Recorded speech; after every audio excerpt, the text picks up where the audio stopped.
Hello friends, I'm Smita Kumar, the co-founder and managing director of CareSoft Systems Private Limited. Welcome all of you to the CareSoft HIS operational video manual.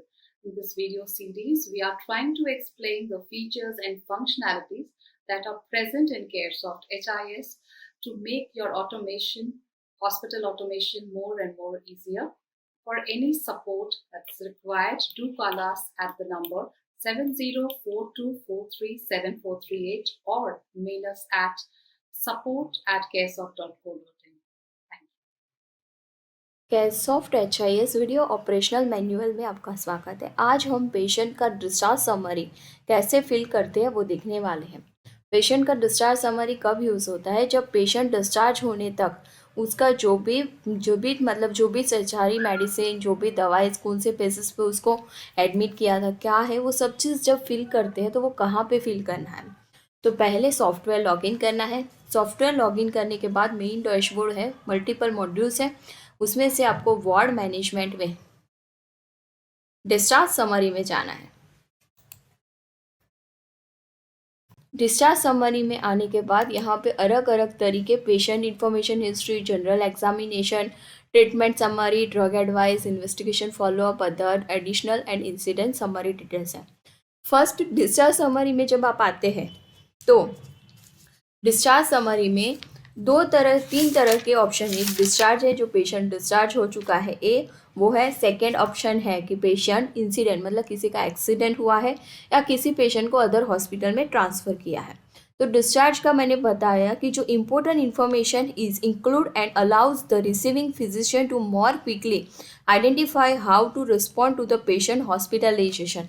इसके लिए हम discharge summary use करते हैं। उसके बाद option है incident summary. Incident summary का meaning है कि पेशेंट का date of expire, time of expire, cases of expire, reason if cases is medico legal case then click yes, otherwise no, click on save button. अगर accident का कोई cases है तो accident discharge summary बनाना है, और discharge summary है तो discharge summary बनाना है। उसके बाद यहाँ पे पेशेंट का IPD नंबर एंटर करना है। IPD नंबर एंटर करने के साथ साथ पेशेंट का इंफॉर्मेशन एंड हिस्ट्री में patient patient name, summary date, admission date and time, discharge date and time, age क्या था, जेंडर क्या था, वार्ड क्या था, बेड नंबर, अंडर TPA था, consulting doctor, other consulting doctor, refer doctor या अदर कंसल्टिंग डॉक्टर, ये चीज़ यहाँ पे बाइंड होगा। उसके बाद प्रिंट टेस्ट डामा है तो प्रिंट टेस्ट डामा, प्रिंट टेस्ट केस समरी है तो प्रिंट टेस्ट केस समरी, और उसके बाद यहाँ से आपको टेम्पलेट सिलेक्ट करना है, टेम्पलेट सिलेक्ट कर सकते हो। उसके बाद reason for admission. Reason for admission का मीनिंग है कि उनको ने एडमिशन क्यों करवाया था, वो एडमिशन का डिटेल्स यहाँ पे फिल करना है। उसके बाद पेशेंट का हिस्ट्री रहेगा, वो हिस्ट्री यहाँ पे एंटर करना है। पास हिस्ट्री है, वो पास हिस्ट्री यहाँ पे एंटर करना है। उसके बाद डॉक्टर के थ्रू जो डायग्नोसिस दिया गया रहेगा वो डॉक्टर के थ्रू डायग्नोसिस यहाँ पे आपको एंटर करना था। ये पेशेंट इन्फॉर्मेशन हिस्ट्री है। उसके बाद सेकेंड है जनरल एग्जामिनेशन। जनरल एग्जामिनेशन में आपको पेशेंट का जो जनरल एग्जामिनेशन एडमिशन के टाइमिंग पे रहेगा वो यहाँ पे आपको फिल करना। उसके बाद है कार्डियोवेस्कुलर एग्जामिनेशन। कार्डियोवेस्कुलर एग्जामिनेशन मतलब पेशेंट का पल्स, चेस्ट का जो रिजल्ट आता है, मतलब जब उसको चेक करते हैं चेस्ट पल्स, उसका रिजल्ट आपको यहाँ पे एंटर करना। उसके बाद है एब्डोमिनल एग्जामिनेशन। एब्डोमिनल एग्जामिनेशन में पेशेंट के पेट के हिस्से में चेकअप किया गया है, उसके अंदर पेशेंट को कोई बीमारी है तो उसका निरीक्षण, मतलब उसका परीक्षण करते हैं, उसको चेक करते हैं, तो वो यहाँ पे एंटर किया जाता है एब्डोमिनल एग्जामिनेशन में। उसके बाद CNS एग्जामिनेशन, मतलब बॉडी का एक फिजिकल एग्जामिनेशन जो रहता है वो चेक किया रहता है, वो यहाँ पे CNS एग्जामिनेशन में एंटर किया जाता है। उसके बाद है रेस्पिरेटरी एग्जामिनेशन। रेस्पिरेटरी एग्जामिनेशन मतलब सांस लेने में कुछ तकलीफ है या खांसी हो रही है या हेडेक का इश्यूज़ है तो उसके लिए कार्डियक एग्जामिनेशन किया जाता है पेशेंट का। तो उसमें जो रिजल्ट आता है वो रिजल्ट यहाँ पे फिल करना। उसके बाद पेशेंट का जो लोकल एग्जामिनेशन हुआ है वो लोकल एग्जामिनेशन यहाँ पे एंटर करना। उसके बाद आईसीडी कोड सिलेक्ट करना है। अभी आईसीडी कोड का मीनिंग ये है कि contents code of disease, sign and symptoms, abnormal findings, complaints या एक्सटर्नल केसेस ऑफ इंजरी। कुछ इंजरी डिसीज हुआ है तो वो आप यहाँ पे आईसीडी कोड में सिलेक्ट कर सकते हो। उसके बाद साइन और एडमिशन है। तो साइन ऑन एडमिशन में पेशेंट का general condition, temperature, pulse, BP, RR, SpO2, HGT, uterus, urine का कलर कैसा है, उसका पलर टेस्ट क्या है, हाइट क्या है, वेट क्या है, एडमिशन के टाइमिंग पे, डिस्चार्ज के टाइमिंग पे, ECG क्या है, अदर्स क्या है, ब्लड ग्रुप क्या है और वेट क्या है, यहाँ पे फिल करना है। उसके बाद उसका एलर्जिस क्या था, वो एलर्जिस आपको यहाँ पे एंटर करना। अदर कुछ इन्फॉर्मेशन है तो अदर इन्फॉर्मेशन आपको यहाँ पे एंटर करना है। उसके बाद है ट्रीटमेंट समरी। ट्रीटमेंट समरी में पेशेंट का condition at the time of discharge कैसा था, तो स्टेबल था, वो आपको यहाँ पे एंटर करना है। उसका ऑपरेटिव नोट्स कुछ है तो वो ऑपरेटिव नोट्स, OT नोट्स बना रहेगा तो यहाँ पे बाइंड होगा और यहाँ पे आपको एंटर करना है, तो आप यहाँ पे एंटर कर सकते हो। उसके बाद उसका ऑपरेटिव फाइंडिंग क्या है, वो ऑपरेटिव फाइंडिंग्स यहाँ पे ऐड कर सकते हो। उसके बाद पेशेंट का सर्जरी, हाँ पेशेंट का जब सर्जरी हुआ है तो वो सर्जरी डिटेल्स आप यहाँ पे एंटर कर सकते हो। अभी जो सर्जरी हुआ है वो नेम ऑफ सर्जरी यहाँ पे एंटर करना है। नेचर ऑफ सर्जरी जो है वो नेचर ऑफ सर्जरी यहाँ पे आपको एंटर करना है। नेचर ऑफ सर्जरी डालने के बाद उसका डिटेल्स डालना है। सर्जरी डेट एंड टाइम कब हुआ था, वो सर्जरी डेट एंड टाइम आपको यहाँ पे एंटर करना है। उसके बाद कौन से सर्जन ने किया है, वो सर्जन नेम, कौन से एनेस्थेसिया दिया है उसका नाम, और कौन सा असिस्टेंट सर्जन है उसका नाम आपको यहाँ पे सिलेक्ट करना है। टाइप ऑफ एनेस्थेसिया क्या था, वो टाइप ऑफ एनेस्थेसिया आपको यहाँ पे सिलेक्ट करना है। उसके बाद यहाँ पे जो ऐड का बटन दिया है वहाँ से ऐड करना है, तो जैसे ऐड करेंगे तो आपका रिकॉर्ड ऐड हो जाएगा।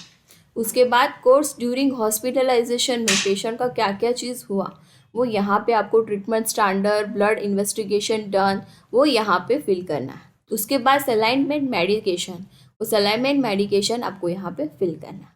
उसके बाद ड्रग एडवाइस है, पेशेंट को जो मेडिसिन दिया रहेगा वो मेडिसिन आप यहाँ पे एंटर कर सकते हो।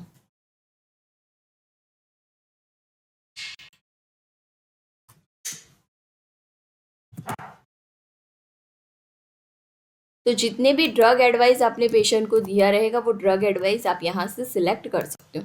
अगर आपके पास नहीं है तो आप यहाँ पे ऐड भी कर सकते हो।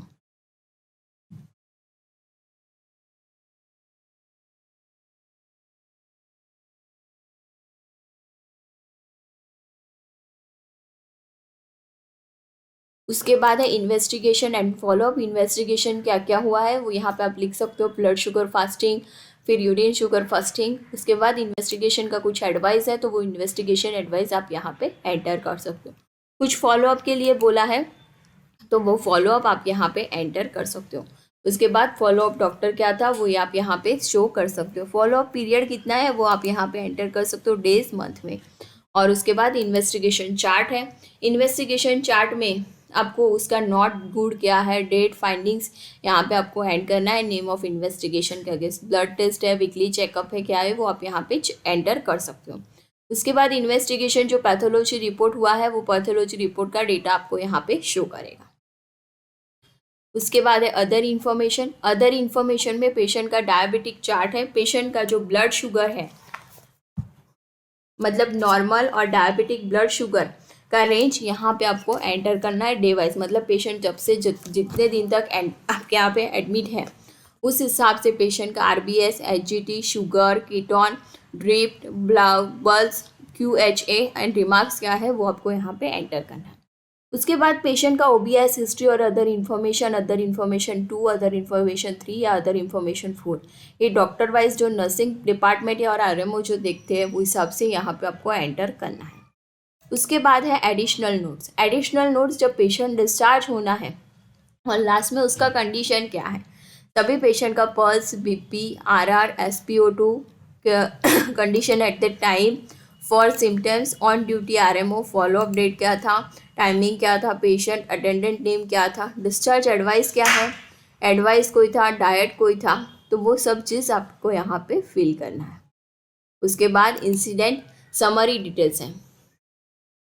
इंसिडेंट समरी डिटेल्स में डेट ऑफ एक्सपायर्ड, मतलब पेशेंट ये एक्सपायर्ड हो चुका है तो उसका डिटेल्स आपको यहाँ पे एंटर करना है। पेशेंट कब एक्सपायर हो चुका है, उसका डेट, उसका टाइमिंग। उसके बाद केसेस ऑफ इंसिडेंट, किसके लिए क्या हुआ था, तो केसेस ऑफ इंसिडेंट यहाँ पे अगर मेडिको लीगल केस है तो यस, और उसका रीज़न आपको यहाँ पे फिल करना है। उसके बाद treatment during hospitalization in view of life saving, तो यहाँ पे वो एंटर करना है। लाइन ऑफ आईवीएमवी का इंफॉर्मेशन आपको यहाँ पे एंटर करना है, और अदर इंफॉर्मेशन यहाँ पे आपको एंटर करना था। तो ये पेशेंट का डिस्चार्ज समरी जैसे फिल करना है, वो सारे पॉइंट्स आपको यहाँ पे फिल करना है। उसके बाद यहाँ पे बटन्स दिए हैं। फर्स्ट बटन है न्यू बटन पे क्लिक करने पे आपको पेज रिफ्रेश होके मिलेगा। उसके बाद यहाँ पे जो डिटेल्स आपने डाला है वो डिटेल्स आपको सेव करना है, तो सेव बटन पे क्लिक करना है। सेव बटन पे क्लिक करने के बाद तो उसके बाद डिस्चार्ज समरी सेव करना है। सेव बटन पे क्लिक करना है, तुरंत आपको पॉपअप आएगा कि are you sure you want to save, तो आपको यस बटन पे क्लिक करना है। तो आपका डिस्चार्ज समरी सेव सक्सेसफुली हो जाएगा। उसके बाद आपको ऑथेंटिकेट फॉर प्रिंट करके और प्री डिस्चार्ज समरी का प्रिंट निकालना, तो ऑथेंटिकेट प्रिंट करके भी डिस्चार्ज समरी का प्रिंट निकाल सकते हैं। उसके बाद आपको डिस्चार्ज समरी का प्रिंट चाहिए तो प्रिंट बटन पे क्लिक करना है।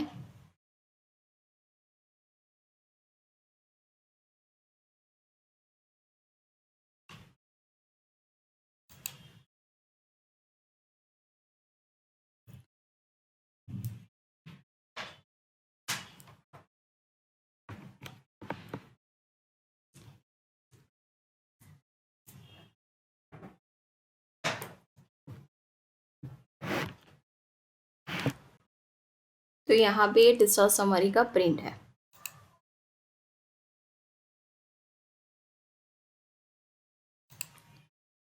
उसके बाद यहाँ पे दूसरा बटन है प्रिंट ऑफ प्रोसीजर, तो प्रिंट ऑफ प्रोसीजर से प्रिंट निकालना है, तो प्रिंट ऑफ प्रोसीजर का भी प्रिंट निकाल सकते हैं। उसके बाद अगर आपको डिस्चार्ज समरी डिलीट करना है, डिस्चार्ज समरी डिलीट कर सकते हो। उसके बाद SMS या व्हाट्सएप के थ्रू डिस्चार्ज समरी भेजना है तो SMS व्हाट्सएप के थ्रू डिस्चार्ज समरी भेज सकते हो। उसके बाद प्रिंट प्रिस्क्रिप्शन निकालना है डिस्चार्ज समरी से, तो प्रिंट प्रिस्क्रिप्शन का प्रिंट निकाल सकते हो डिस्चार्ज समरी से।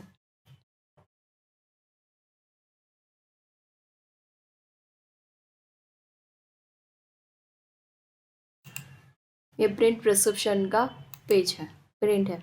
उसके बाद आपको दिया है प्रिंट प्रोविजनल का प्रिंट निकालना है, तो प्रिंट प्रोविजनल निकाल सकते हो डिस्चार्ज समरी से।